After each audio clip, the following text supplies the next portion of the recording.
오늘 저는 마태복음 13장 1절에서 9절 말씀을 근거로 말씀의 제목을 한번 따라해 주시기 바랍니다. 천국 씨앗. 천국 씨앗.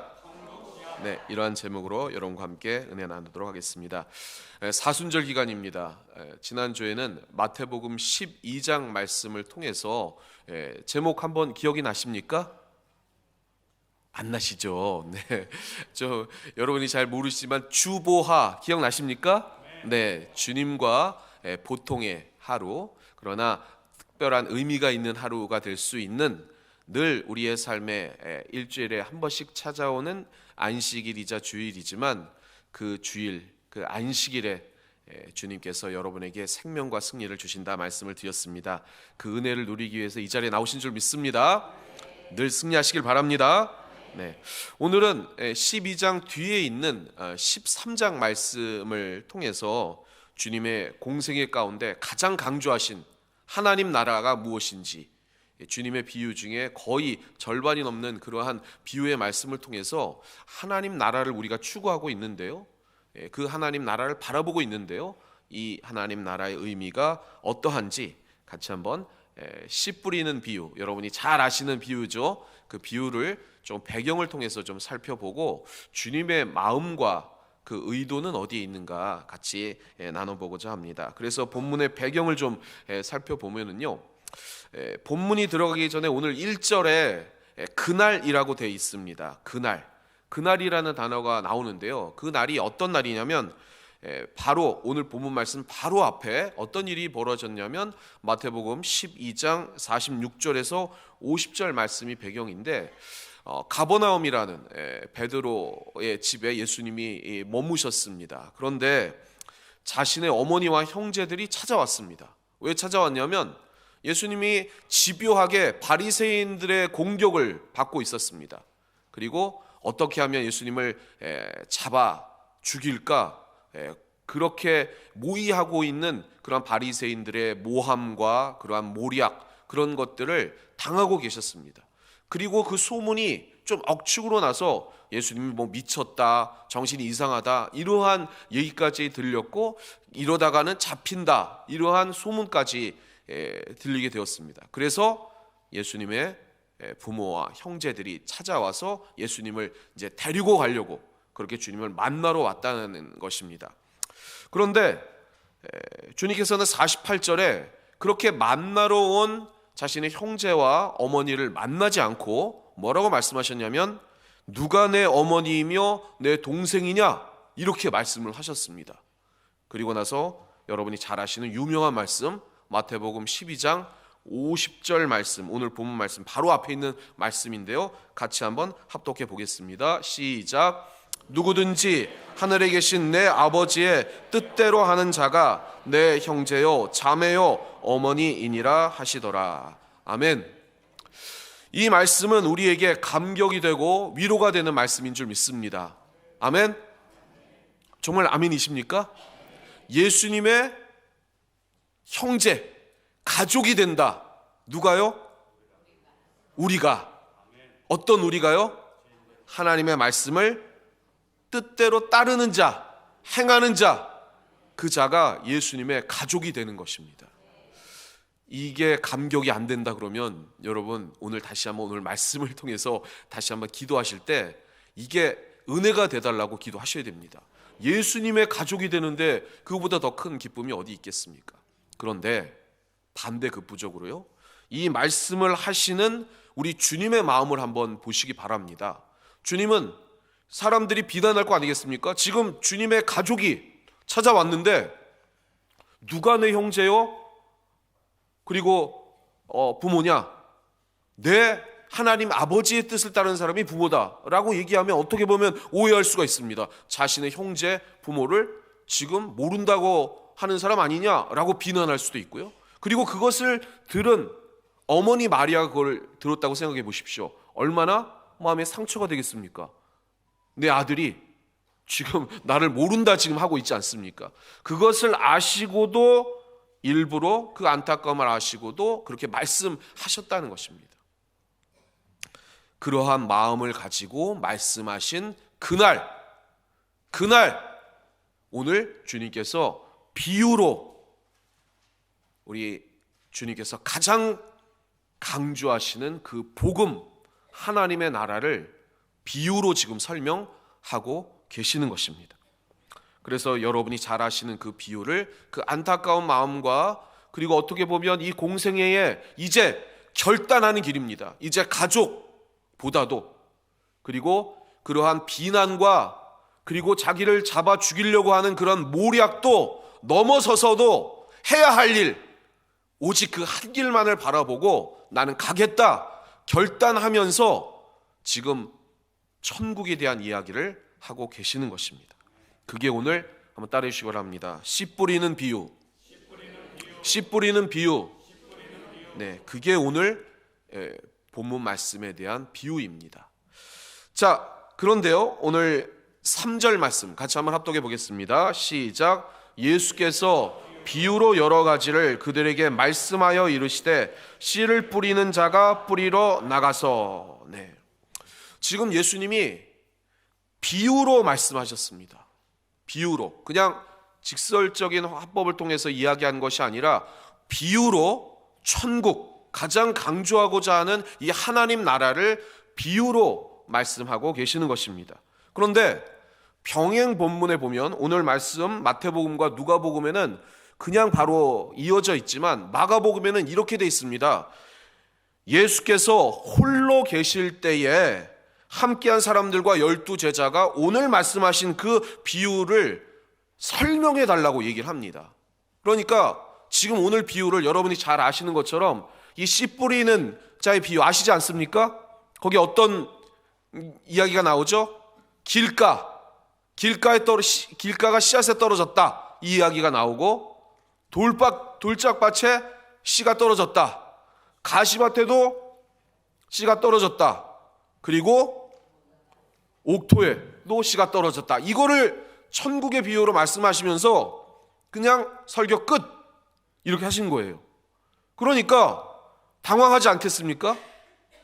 아니에요, 여러분. 제가 만약에 천국은 4가지 방입니다.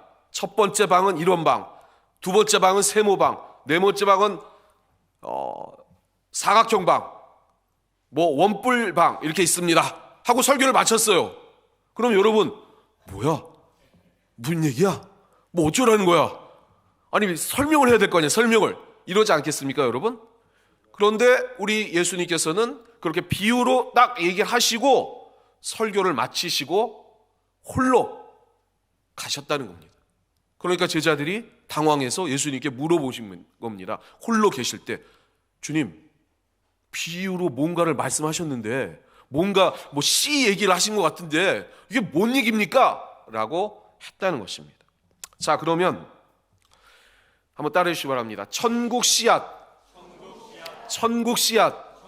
오늘 천국 씨앗에 대해서 지금 오늘 주님이 비유로 말씀을 하셨는데 왜 비유로 말씀하시고 설명을 안 하셨을까? 그건 뭐냐면 이 씨 자체가 천국 복음입니다.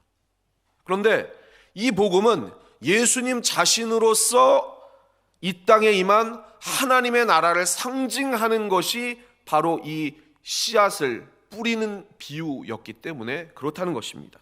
그래서 이 비유를 제자들에게 나중에 당장이 아니고 홀로 계실 때 풀어주면서 그 이후에 11절, 10절에서부터 계속해서 설명을 제자들에게 하십니다. 그러면서 뭐라고 말씀하셨냐면요, 천국은 비밀이다, 이렇게 말씀하신 거예요. 그러니까 설명을 감추어 놓고 있다라고 지금 얘기를 하시는 것입니다. 그래서 마태복음 오늘 본문 말씀의 가장 중요한 말씀이 이 9절 말씀입니다. 우리 9절 말씀 같이 한번 합독해 보겠습니다. 시작. 귀 있는 자는 들으라 하시니라. 귀 있는 자는 들으라 하시니라. 이 말씀이 오늘 설명을 쭉 그냥 하신 게 아니고 비유로 이런 4가지의 씨를 뿌려진 그런 것이 있다 하면서 마지막에 뭐라고 말씀하셨냐면 귀 있는 자는 들을지어다, 이렇게 말씀하시면서 끝맺음을 하셨는데 그 이유가 뭐냐?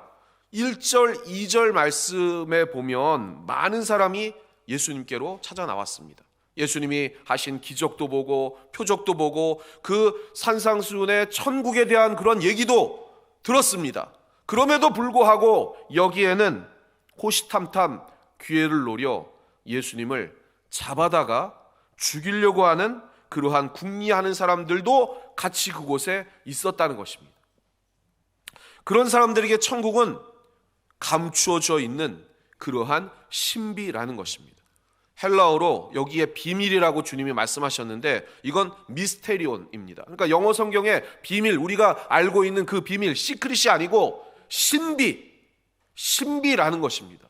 비밀은 뭔가 감춰 있어가지고 안 보이니까 우리가 모르지만 신비라는 것은 보여도 그것을 깨달을 수 없는 것을 신비라고 하지 않습니까? 그게 천국이자 당신 자신이라고 오늘 말씀하고 계시는 것입니다. 그래서 13절에 보면 천국이 이 세상에 와 있는데 사람들이 보이기는 보아도 보지 못하고 듣기는 들어도 깨닫지 못한다, 듣지 못한다, 이렇게 말씀하시는 그 이유가 바로 그것입니다. 이것을 오늘 본문 1절에서 9절 말씀을 한번 여러분이 잘 아시지만 대비해서 설명해서 말씀을 드리면 그렇습니다. 씨가 맺고 자라거나 아니면 열매를 맺는 것, 그리고 맺지 못하는 것, 악한 자가 와서 길가에 새가 그 씨앗을 먹었다. 그것은 이 세상 염려, 그리고 유혹, 그리고 복음을 방해하는 흑암의 세력이 있다라고 지금 주님이 말씀하시는 것입니다. 우리도 그렇지 않습니까? 주님이 계신데 분명히 복음이 그리고 천국이 이미 임했죠. 아멘. 천국은 이미 임했습니다. 그리고 주님이 다시 오실 날 완성되는 것이기 때문에 이 땅은 천국, 그것을 우리가 맛보면서 살아가는 줄을 믿습니다. 그럼에도 불구하고 이 천국을 누리지 못하는 이유는 무엇입니까? 우리도 그렇고 그리고 이 세상의 많은 사람들이 그 천국을 누리지 못하고 그것을 알지 못하고 이미 임했음에도 불구하고 그것이 아니라고 공작하고 조작을 합니다. 왜 그렇습니까? 그렇게 방해하는 세력이 반드시 있기 때문입니다. 그거를 여러분 기억하시기를 주님의 이름으로 부탁을 드리겠습니다. 그리고 우리의 믿는 신앙에도 불구하고 기쁜 마음으로 복음을 받아들이지만 어떤 문제가 생기면 또 염려가 생기면 잘하지 못하는 그러한 돌짝밭의 신앙이라든지 아니면 재리라든지 이 세상의 유혹이라든지 그런데 흔들려서 우리의 신앙이 이 천국의 씨앗이 심령 속에 자라지 못하여 하나님의 그 천국에 대한 그 비밀을 완벽하게는 모르지만 어느 정도 알아서 성장해야 함에도 불구하고 성장하지 못한 채 결국은 쓰러지고 마는 그러한 신앙인도 있다는 것입니다. 그런데 여러분, 오늘 중요한 것은요, 이러한 것들이 언제 일어납니까? 이러한 일들이 죽은 후에 일어나는 일입니까? 죽은 후에 일어납니까? 이런 일들이? 아니죠. 지금 현재 이 땅에서 일어나는 일이라는 것입니다.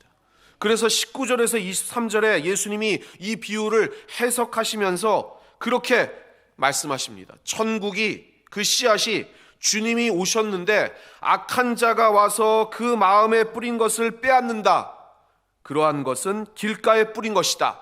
이렇게 말씀하시면서 설명하시고, 그리고 천국이 임했을 때 느끼지 못하는 그것은 사탄의 세력이 반드시 있기 때문에 거기에 흔들리면 안 된다라고 우리에게 경고하시면서 설명을 하셨습니다. 그리고 씨가 자라는 것을 방해하는 여러 가지 상황들이 있는데 돌짝밭, 가시밭, 죄에 오염된 여러 가지 세상의 그런 환경들, 거기에 그 힘을 꺾어지는 그런 환경의 유혹에 흔들리지 말라고 주님은 경고하시면서 말씀을 하신 것입니다. 자, 그런데 이제 중요합니다. 여기에서 중요한 주님의 말씀이 뭐냐면 이 땅에 하나님 나라가 왔는데, 그런데 사람들의 기대와 그리고 그러한 영광과 그 능력에 따라서 그 천국의 복음이 나타나지 않고 능력을 입고 감춰져 있고 그 영광이 감춰져 있는 그 비밀이 뭐냐는 것입니다. 여러분도 그렇지 않습니까? 주님이 오셨는데 정말 그 천국의 복음이 영광스러운데, 그리고 그 복음을 누리고 기뻐하고 즐거워해야 되는데 쓰러지게끔 가만히 놔두는 이유는 뭐냐는 것입니다. 그 천국의 비밀이 왜 감춰져 있고 능력이 없어서 이 흑암의 세력에 자꾸만 쓰러지는 것을 왜 하나님은 방치하시냐는 겁니다. 그것은요, 한번 여러분 따라해 주시기 바랍니다. 심판이 아니라 구원이다. 지금은요, 이 천국이라는 것은 주님이 강하게 역사하셔서 그 복음을 믿는 믿음 안에 평강과 은혜를 누리고 진정한 행복을 누리는 그러한 천국의 완성은, 그 심판은 아직 지연되어 있기 때문에 그렇다는 것입니다. 왜 지연되어 있습니까? 지금은 천국을 초청하는 구원의 시기이기 때문에 그렇다는 것입니다. 그래서 세상 사람들은 얘기합니다. 뭔가 이렇게 감추어져 있는 것이, 우리의 복음이, 우리의 신앙이 뭔가 세상에 자꾸만 쓰러지는 것 같이 방치되어 있는 것을 보고 세상 사람들이 천국을 보여줘봐, 그런 능력을 보여줘봐, 그럼 내가 믿을게, 그렇게 말하는 사람들이 있지 않습니까? 그것을 통해서 우리도 오해합니다. 우리의 신앙이 뭔가 이렇게 믿어도 잘 안 되는 것 같고, 그리고 그 복음에 대한 진정한 평강과 그 기쁨이 내 안에 있다가도 사라지고 또 있다가도 사라지고, 이거는 진짜 이 진리가 맞나? 라고 오해할 수도 있다는 것입니다. 그런데 왜 그렇느냐?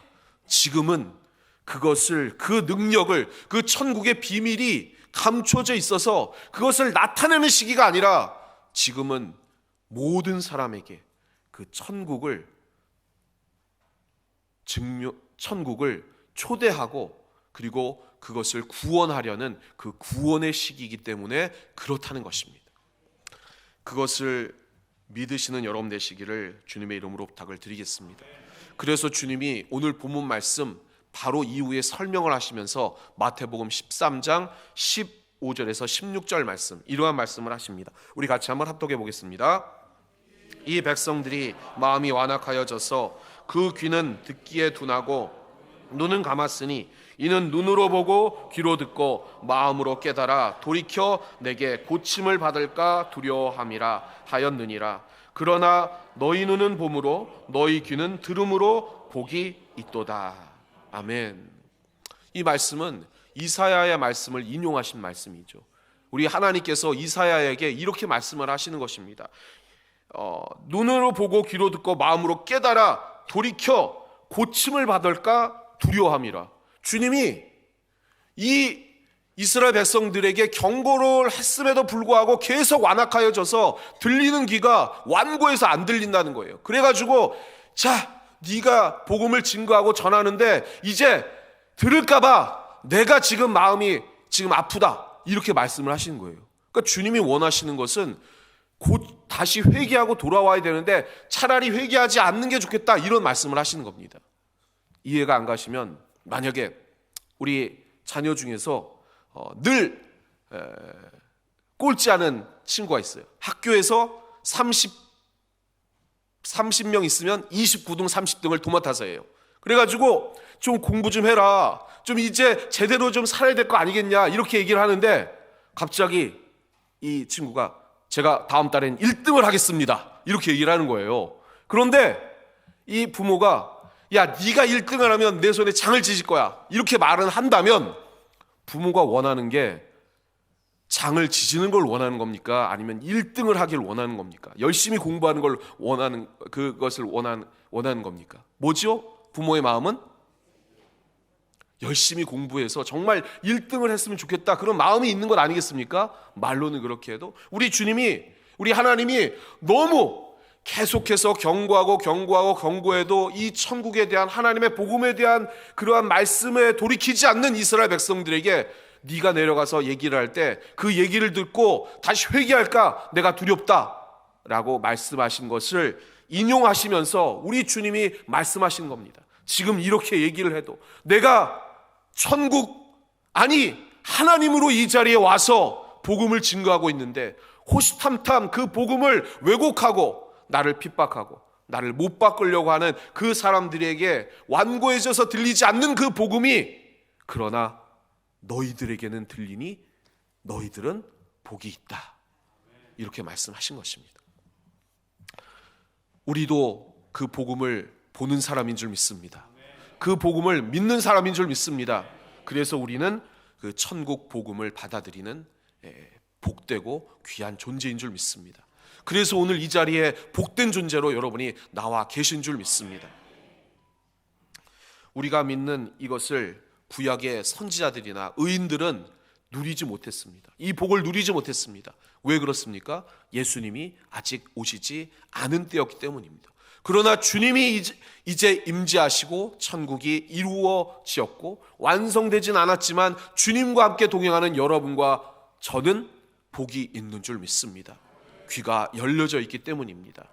그러나 우리 안에서도 아직 그 천국에 대한 복음이 다 능력 있게 발휘되지 못하고 감춰져 있기 때문에 우리는 언젠가 또 재리 때문에 환경 때문에 우리의 복음이 더 희석되고 쓰러질 수 있다는 것입니다.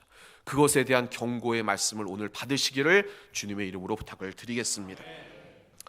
말씀을 결론을 맺도록 하겠습니다. 사랑하는 성도 여러분, 오늘 말씀하시는 주님의 그 비유는 설명을 하지 않은 채 귀 있는 자는 들을지어다 하고 끝내셨습니다.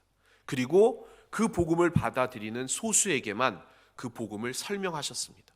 그런데 오늘 그렇다고 해서 여러분 이 복음이 다 모든 사람에게 통용되거나 아니면 역사되지 않는 것을 우리는 알 수 있습니다.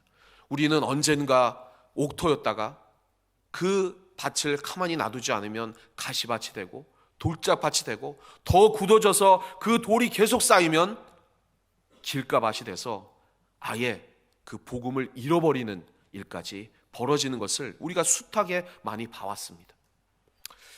사랑하는 성도 여러분, 오늘 냉정하게 이 말씀을 우리의 심령에 대입해야 될 줄 믿습니다. 우리는 하나님의 열매가 맞는가? 우리는 정말로 익어가고 있는가? 아니면 익어가지 않는 그 이유는 무엇인가? 열매 맺어서 그래서 30배, 60배, 100배로 소출을 거두어야 되는데 지금 정체되고 있는 이유는 무엇인가? 오늘 주님이 말씀하신 이 복음을 흩으려고 하는 그러한 흑암의 세력이 있다는 것을 반드시 기억하시고 우리의 이 옥토에도 다시 한번 그대로 개가 나지 않고 이 돌을 그대로 놔둔다면 계속해서 쌓여서 이 복음이 말씀이 들어가지 않는 그러한 길가로 변할 수 있음에 대한 경고를 다시 한번 기억해 나가시기를 주님의 이름으로 부탁을 드리겠습니다. 그러나 우리는 하나님의 백성인 줄 믿습니다. 왜냐하면 우리를 천국으로 이끌고자 하시는 주님의 열심이 작용하고 있기 때문입니다. 왜 그렇습니까? 오늘 본문 말씀 바로 앞에 뭐라고 말씀하셨습니까? 우리 주님이 누구든지 하늘에 계신 내 아버지의 뜻대로 행하는 자가 내 형제요 자매요 내 어머니이니라 하시니라. 저와 여러분은 주님께서 가족으로 부르신 소중한 하나님의 백성인 줄 믿습니다. 주님께서 이 사순절 기간 십자가의 대속에 육신의 형제 부모를 떨어져서 그리고 갖은 모략과 그리고 핍박에도 불구하고 오직 그 외로운 한 길을 걸어가신 그 이유는 이 하나님의 나라를 가족으로서 여러분에게 소개하고 싶으셨기 때문입니다. 그 주님의 마음을 헤아려 오늘도 이 복음이 잘 내 가슴 속에 자랄 수 있도록 성령님께 이 말씀을 조명시켜 달라고 기도하시고 그 말씀이 살아 숨쉴 수 있도록 삶에 증명해 나가시고 그리고 아직도 이 주님의 복음을 모르는 그런 길가밭에 있는 그 주님이 찾으시는 영혼들에게 주님의 이 천국을 소개해 나가시는 여러분 되시기를 주님의 이름으로 축원합니다. 축원합니다.